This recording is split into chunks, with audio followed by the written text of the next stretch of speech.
ఈయన పని ఢిల్లీలో కూడా అయిపోయింది. మొన్న బీసీల ధర్నా అని ఢిల్లీకి పోయిండు, ధర్నా పెట్టిండు. ధర్నాకు రేవంత్ రెడ్డి ఏం చెప్పిండు? నేను రాహుల్ గాంధీని తోలుకొత్తా, ప్రధానమంత్రిని ఒప్పిస్తా, పార్లమెంట్లో బిల్లు పాస్ చేపిస్తా అని మాట్లాడిండు. కానీ ఢిల్లీ దాకా పోయినాక అర్థమైంది ఏంది? ఈయన పిలిస్తే రాహుల్ గాంధీ రాలే. ఈయన ధర్నా పెడితే ఈయన పార్టీ నాయకుడు రాహుల్ గాంధీ ఢిల్లీలో ఉండి ధర్నాకు రాలే, అపాయింట్మెంట్ కూడా ఇయ్యలే ఈయనకు. లాస్ట్కి ఈయన వాపస్ వచ్చిండు. ఈయన వచ్చినాక తెల్లారి మాత్రం మిగతా పిసిసి అధ్యక్షుడు, ఉప ముఖ్యమంత్రిని అందరినీ పిలిచి సోనియా గాంధీ ఫోటోలు దిగింది, రాహుల్ గాంధీ ఫోటోలు దిగింది. రేవంత్ రెడ్డికి మాత్రం తలుపులు బంద్ పెడుతున్నారు. ఈయనని కలుస్తలేరు, వాళ్ళని పిలిచి ఫోటోలు దిగింది తప్ప ఈయన పిలిస్తే ధర్నాకు రాలే, ఈయన కలుస్తారంటే తలుపులు తెరవలే. ఇది ఇలా రేవంత్ రెడ్డి పరిస్థితి అయిపోయింది. ఇంకా గమ్మతి, నేను నిన్న చూసిందంటారు మీరు అందరు కూడా. ఆ ఉప ముఖ్యమంత్రి ఏదో స్టేట్మెంట్ ఇచ్చిండు.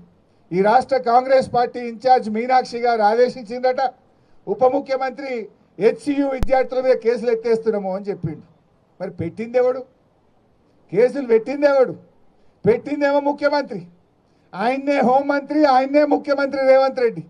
రేవంత్ రెడ్డి కేసు పెట్టడట, బట్టి విక్రమార్క కేసులు ఎత్తేస్తారట. ఇదేమి రాజ్యము? అసలు కోక తుక్కనాడి అంట చూడు, తోక కుక్కనాడిస్తుందా, కుక్క తోకనాడిస్తుందా? ఇలా హోంమంత్రి ముఖ్యమంత్రి రేవంత్ రెడ్డి, ఆయన్నేమో పిల్లల మీద కేసులు పెట్టిండు. ఇలా పిల్లల్ని తెచ్చి సంగారెడ్డి జైలు వేసింది రేవంత్ రెడ్డి. ఉప ముఖ్యమంత్రి అంటాడు లేలే కేసులు ఎత్తేస్తున్నాం, పిల్లల్ని విడుదల చేస్తున్నాం అంటాడు. ఇలా ఎవరిది నడుస్తుంది? అసలు గవర్నమెంట్ ఇట్లుంటుందా? గవర్నమెంట్కి ఒక పద్ధతి ఉండదా? మరి నేను రేవంత్ రెడ్డి అడుగుతున్నా, నువ్వు అక్రమంగా కేసు పెట్టినావు, నువ్వు తప్పుడు కేసు పెట్టినావని నీ ఉప ముఖ్యమంత్రి వాళ్ళని జైలుకి వెళ్ళి విడుదల చేయమన్నాడు. మరి నువ్వు క్షమాపణ చెప్పు. రేవంత్ రెడ్డి నీ ఉప ముఖ్యమంత్రే చెప్పిండు, నువ్వు ఆ పిల్లల మీద అక్రమంగా కేసు పెట్టినావు, ఆ పిల్లలను అక్రమంగా జైల్లో పెట్టినావు, ఇది తప్పు అని నీ ఉప ముఖ్యమంత్రి క్యాబినెట్ మిత్రులు అందరు కలిసి వాళ్ళని జైలుకి వెళ్ళి విడుదల చేయమన్నాడు.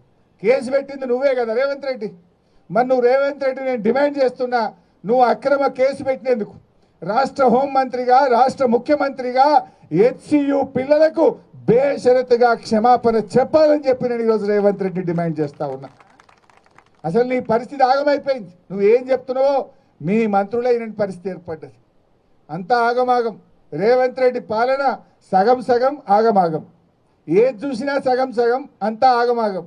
మూసి మూసి అన్నాడు, 3 నెలలు ఉరికిండు, ఎల్లెలకెళ్ళబడ్డాడు. హైడ్రా హైడ్రా అన్నాడు, 6 నెలలు ఉరికిండు, ఎల్లెలకెళ్ళబడ్డాడు. ఏదన్నా ఒక్కటన్నా కొనెళ్ళిందా?